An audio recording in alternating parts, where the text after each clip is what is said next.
dapat sebuah apel. Bila apel tersebut Anda lepaskan, maka Anda akan melihat bahwa apel tersebut akan jatuh ke permukaan bumi. Kejadian seperti ini. Namun pernahkah Anda memahami kenapa apel tersebut jatuh ke bawah menuju permukaan bumi? Meskipun pertanyaan tersebut sederhana, namun melibatkan banyak peneliti terkenal di abad 16 dan 17 dalam upaya untuk mengungkap jawaban dari fenomena ini. Bahkan tercatat bahwa Aristoteles di abad sebelum Masehi juga terlibat dalam upaya mencari jawaban dari teka-teki fenomena alam ini.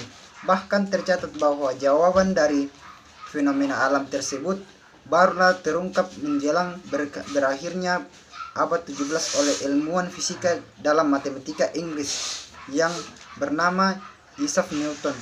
Ada lelucon menarik yang dikisahkan bahwa jawaban tersebut diperoleh Newton ketika sebuah apel jatuh ke kepalanya ketika berusaha merenungi masalah ini, bahwa setelah batang pohon kebunnya dikisahkan juga bahwa kejadian tersebut menjelaskannya dalam merumuskan hukum gravitasi universalnya atau dikenal sebagai hukum gaya berat Newton. Mengenai benar atau tidaknya kisah tersebut bukankah poin dalam pembahasan ini. Yang penting adalah hukum gaya berat dan dirumuskan oleh Newton sendiri.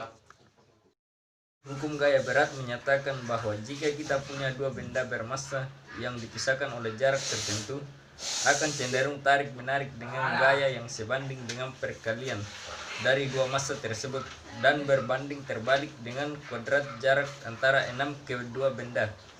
Pernyataan ini secara matematis ditulis untuk mengubah tanda sebanding dengan tanda sama dengan kita tinggal kalikan persamaan tersebut dengan konstanta gravitasi universal Newton yang disimbolkan dengan G, sehingga persamaan tersebut menjadi G sama F sama dengan G massa 1 kali massa 2 per D pangkat 2. Mengenai pernyataan apel yang jatuh ke permukaan bumi, kita bisa analisis dengan melihat bahwa baik apel dan bumi keduanya memiliki massa. Oleh karena itu, kedua benda tersebut akan mengalami gaya tarik-menarik satu sama lain.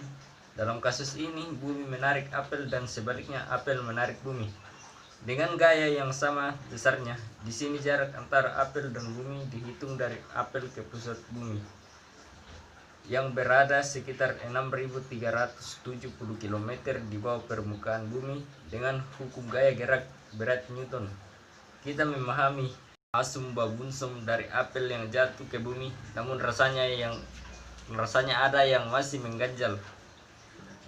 Mengapa justru apel yang tertarik jatuh menuju permukaan bumi dan bukan sebaliknya bumi yang tertarik menuju? Akan meninjau menurut hukum kedua Newton. Hukum ini menyatakan hubungan antara gaya dengan berat yang menempatkan keduanya sebagai hubungan causality atau hubungan sebab akibat. Gaya yang dimaksud di sini merupakan kemampuan menarik atau mendorong yang memainkan peran sebagai penyebab dari perubahan gerak sebuah benda, atau lebih khusus lagi, gaya merupakan penyebab dari perubahan dan arah gerak benda. Kecepatan itu berbanding lurus dengan gaya penyebabnya dan berbanding terbalik dengan massa benda tersebut. Poinnya adalah bahwa dalam kasus apel yang jatuh ke permukaan bumi, kita bisa tinjau dengan melihat massa kedua benda. Di sini massa bumi jauh lebih besar daripada massa apel, sehingga dilepaskannya akan selalu cenderung jatuh ke permukaan bumi karena faktor massa tadi. Oleh karena itu terjawablah pertanyaan kenapa justru apel yang jatuh ke permukaan bumi, melainkan hukum Newton.